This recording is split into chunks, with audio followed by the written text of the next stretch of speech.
بسم اللہ الرحمن الرحیم۔ السلام علیکم۔ اس ویڈیو میں ہم کتاب احیاء العلوم جلد نمبر 3 یعنی بک نمبر 3 کو آگے کنٹینیو کریں گے۔ اس سے پہلے اگر آپ نے سبسکرائب نہیں کیا تو سبسکرائب کر لیں اور بیل آئیکن پریس کر دیں۔ تو شروع کرتے ہیں۔ زہد کسے کہتے ہیں؟ ایک بزرگ رحمۃ اللہ تعالیٰ فرماتے ہیں کہ میں حضرت سیدنا قاسم جوئی علیہ رحمہ کی خدمت میں حاضر ہوا اور آپ سے زہد کے بارے میں پوچھا۔ آپ نے فرمایا، تم نے اس کے بارے میں کیا کچھ سن رکھا ہے؟ میں نے چند اقوال بیان کیے لیکن آپ خاموش رہے۔ میں نے عرض کیا، آپ کے نزدیک زہد کیا ہے؟ ارشاد فرمایا، جان لو، پیٹ بندے کی دنیا ہے۔ جس قدر اسے اپنے پیٹ پر قابو ہوگا اسی قدر اسے زہد حاصل ہوگا، اور جس قدر اس کا پیٹ اس پر غالب ہوگا اسی قدر وہ دنیا کے شکنجے میں ہوگا۔ 3 مہنگی دعاؤں کا نعم البدل۔ حضرت سیدنا بشر بن حارث حافی علیہ رحمہ ایک مرتبہ بیمار ہوئے تو طبیب عبد الرحمن کے پاس آئے اور پوچھا، کھانے میں کون سی چیز میرے موافق رہے گی؟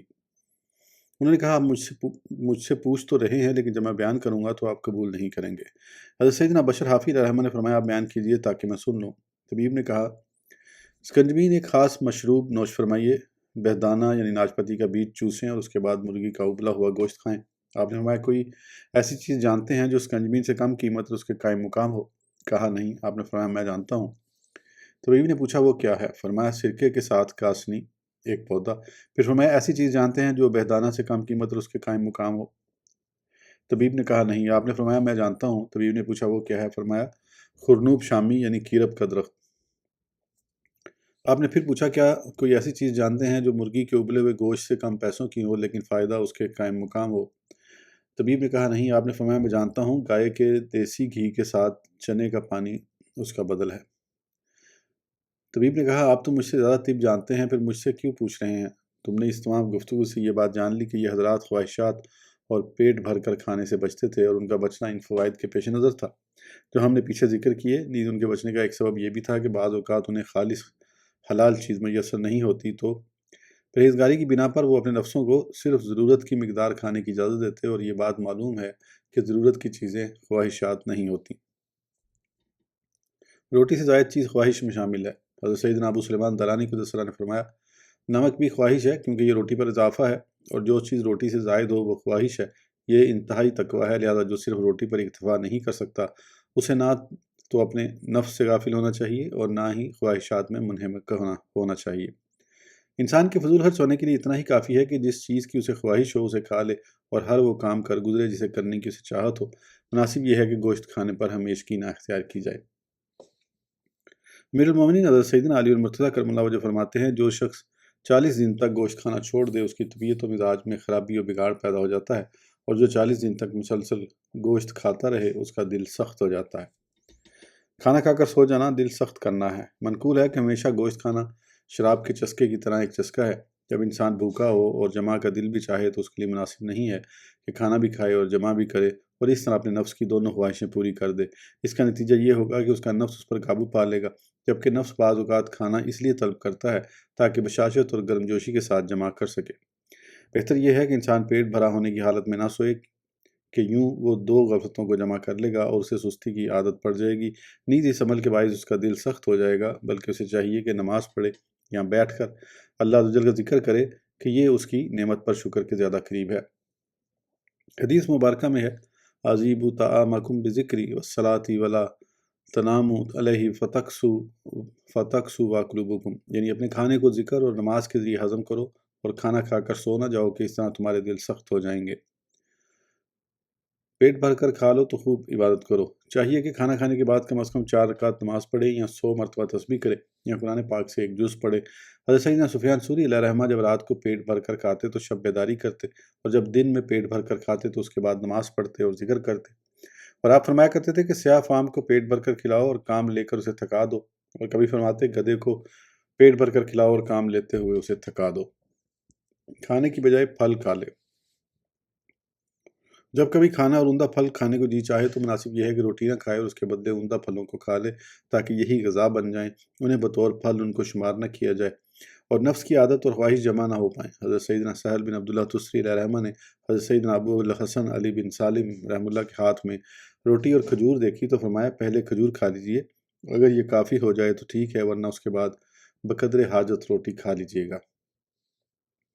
جب کبھی ہلکی اور بھاری غذا پائے تو پہلے ہلکی پھلکی غذا کھا لے تاکہ اس کے بعد بھاری کی خواہش نہ رہے۔ اگر بھاری غذا پہلے کھائے گا تو ہلکی غذا بھی اس کے ہلکے پن کے باعث ضرور کھائے گا۔ ایک بزرگ رحمۃ اللہ تعالیٰ علیہ اپنے شاگردوں سے فرمایا کرتے کہ خواہشات کے مطابق چیزیں مت کھاؤ، اگر کھا لو تو ان کی طلب میں نہ رہو، اگر طلب میں رہو تو ان سے محبت نہ کرو، اور خاص قسم کی روٹی طلب کرنا خواہش ہے۔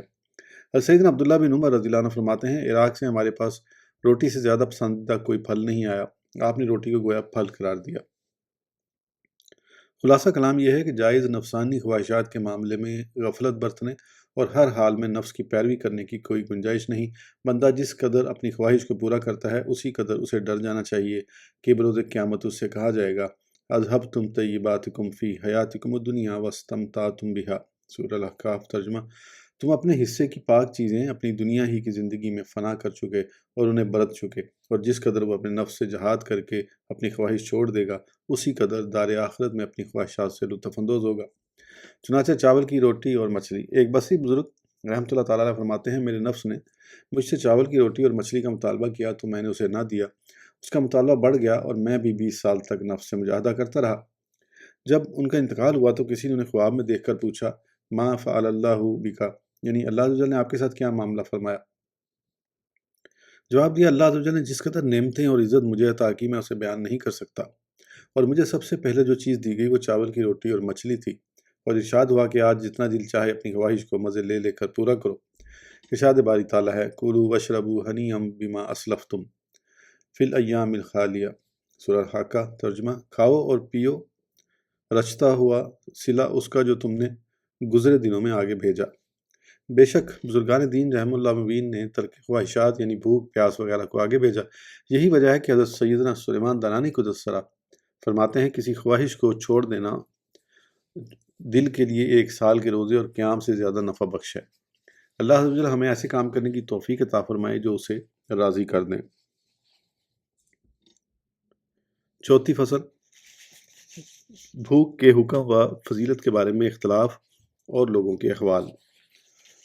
جان لو کہ تمام امور اور اخلاق میں انتہائی مطلوب درمیانی درجہ ہے، کیونکہ کہا جاتا ہے خیر الامور اوساطھا، یعنی بہترین امور وہ ہیں جن میں میانہ روی ہو۔ میانہ روی کی دونوں ہی طرفیں یعنی افراط و تفریط قابل مذمت ہیں۔ بھوک کے فضائل میں جو باتیں ہم نے ذکر کی ہیں ان سے بسا اوقات اس بات کی طرف اشارہ ملتا ہے کہ اس معاملے میں افراط مطلوب ہے، حالانکہ ایسا ہرگز نہیں ہے۔ شریعت کی پوشیدہ حکمت۔ شریعت کی حکمت کے اصرار میں یہ بات ہے کہ ہر وہ چیز جس میں طبیعت انتہائی درجے کو پسند کرے اور اس میں فوری یا آئندہ فساد کا اندیشہ ہو تو شریعت اس کام سے منع کرنے میں مبالغہ کرتی ہے، جبکہ جاہل یہ سمجھ بیٹھتا ہے کہ ممکنہ حد تک طبیعت کے تقاضے کے خلاف کرنا ہی شریعت کو مطلوب ہے، لیکن عالم یہ بات جانتا ہے کہ مقصود میانہ روی ہے، کیونکہ طبیعت جب خوب پیٹ بھر کر کھانا چاہتی ہے تو شریعت بھی آخری حد تک بھوکا رہنے کی مدح و تعریف کرتی ہے، حتیٰ کہ طبیعت ابھارتی ہے اور شریعت منع کرتی ہے۔ یہ دونوں ایک دوسرے کے خلاف ہوتے ہیں اور یوں اعتدال حاصل ہو جاتا ہے، اور کوئی شخص اپنی طبیعت کی خواہش مکمل طور پر دبا دے یہ بہت ہی مشکل ہے۔ معلوم ہوا کہ انسان بھوک کی آخری حد تک نہیں پہنچ سکتا۔ اگر کوئی شخص اپنی طبیعت کا خلاف کرنے میں حد سے بڑھ جائے تو شریعت میں ایسی چیزیں بھی ملتی ہیں جو اس کی خرابی پر دلالت کرتی ہیں، جیسے کہ شریعت نے رات میں قیام کرنے اور دن کا روزہ رکھنے کی تعریف میں مبالغہ کیا ہے، لیکن جب حضور صلی اللہ تعالیٰ علیہ وسلم کو بعض صحابہ کرام کا حال معلوم ہوا کہ وہ ہمیشہ روزہ رکھتے ہیں اور پوری رات قیام کرتے ہیں تو آپ نے اس سے منع فرما دیا۔ جب تمہیں یہ بات معلوم ہو گئی تو جان لو کہ معتدل طبیعت کے حوالے سے افضل یہ ہے کہ وہ اس طریقے پر کھائے کہ اسے معدے پر بوجھ محسوس نہ ہو اور نہ ہی بھوک کی تکلیف کا احساس ہو، بلکہ وہ اپنے پیٹ ہی کو بھول جائے کہ بھوک اس میں بالکل اثر نہ کرے، کیونکہ کھانے سے مقصود زندگی کو باقی رکھنا اور عبادت پر قوت حاصل کرنا ہے، اور معدے کا بوجھ عبادت سے روکتا ہے، اور بھوک کی تکلیف بھی توجہ بٹھاتی اور عبادت سے روکتی ہے۔ تو مقصود یہ ہے کہ انسان اس طریقے پر کھائے کہ جو چیز کھائی ہے اس کا اثر باقی نہ رہے، تاکہ وہ فرشتوں کی مثل ہو جائے، کیونکہ وہ کھانے کے بوجھ اور بھوک کی تکلیف سے پاک ہیں، اور انسان کی انتہائی فضیلت یہ ہے کہ وہ ان کی اقتداء کرے، اور جب انسان شکم سیری اور بھوک دونوں سے بچ نہیں سکتا تو دونوں طرفوں سے دوری کی حالت میانہ روی یعنی اعتدال ہے۔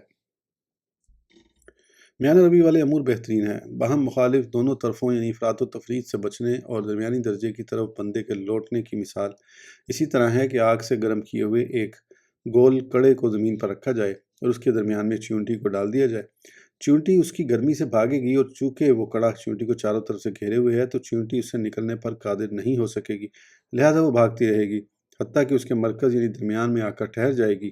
اب اگر وہ مرتی بھی ہے تو درمیان میں مرے گی، کیونکہ کڑے میں موجود گرمی سے سب سے زیادہ دور درمیان ہے۔ تو جس طرح کڑے نے چیونٹی کو چاروں طرف سے گھیرا ہوا ہے، اسی طرح خواہشات نے بھی انسان کو چاروں طرف سے گھیرا ہوا ہے، جبکہ ملائکہ اس حلقے سے باہر ہیں اور انسان کے لیے ان سے نکلنے کا کوئی ذریعہ نہیں۔ حالانکہ انسان ان خواہشات سے چھٹکارا پانے میں فرشتوں کی مثل ہونا چاہتا ہے، اور چاہتا ہے کہ خواہشات سے دور ہونے میں اس کے احوال بھی ان کے جیسے ہو جائیں، اور کناروں سے زیادہ دور درمیان ہے، لہذا ایک دوسرے کے مخالف ان تمام احوال میں درمیان مطلوب ہوا۔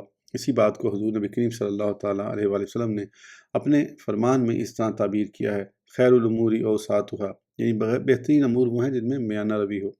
اس فرمان باری تعالیٰ میں اسی جانب اشارہ ہے: کلوا واشربوا ولا تسرفوا، سورہ الاعراف، ترجمہ: کھاؤ اور پیو اور حد سے نہ بڑھو۔ نیز جب انسان کو بھوک اور شکم سیری کا احساس نہ ہو تو اس کے لیے عبادت کرنا اور غور و فکر کرنا آسان ہو جاتا ہے، اور وہ اپنے آپ میں ہلکا پن محسوس کرتا ہے، اور ہلکے پن کے باعث عمل کے معاملے میں قوی ہو جاتا ہے۔ لیکن یہ طبیعت کے معتدل ہونے کے بعد ہوتا ہے، اور راہ سلوک کی ابتدا میں جبکہ نفس سرکش ہوتا ہے اور خواہشات کا شوق رکھتا ہے، نیز افراد کی طرف مائل ہوتا ہے، تو اعتدال اس کو نفع نہیں دیتا، بلکہ ضروری ہے کہ نفس کو بھوکا رکھ کر خوب مشقت میں ڈالا جائے، جیسا کہ سرکش چوپائے کو بھوکا رکھ کر اور مار پیٹ وغیرہ کے ذریعے اعتدال پر لانے کی کوشش کی جاتی ہے۔ جب وہ قابو میں آ کر اعتدال پر آ جاتا ہے تو اب اسے تکلیف دینے کا عمل چھوڑ دیا جاتا ہے۔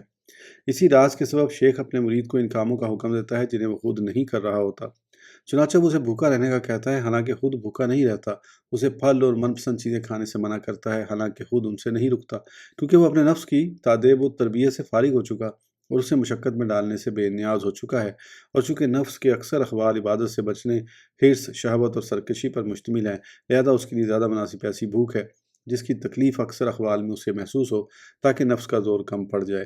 مقصود یہ ہے کہ نفس کا زور ٹوٹ جائے حتیٰ کہ اس میں اعتدال پیدا ہو جائے، اس کے بعد یہ غذا میں بھی اعتدال کی طرف لوٹ جائے۔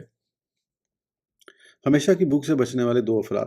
راہ آخرت پر چلنے والوں میں سے صرف دو قسم کے لوگ ہی ہمیشہ بھوکا رہنے سے بچتے ہیں، ایک صدیق اور دوسرا دھوکے میں مبتلا بے وقوف۔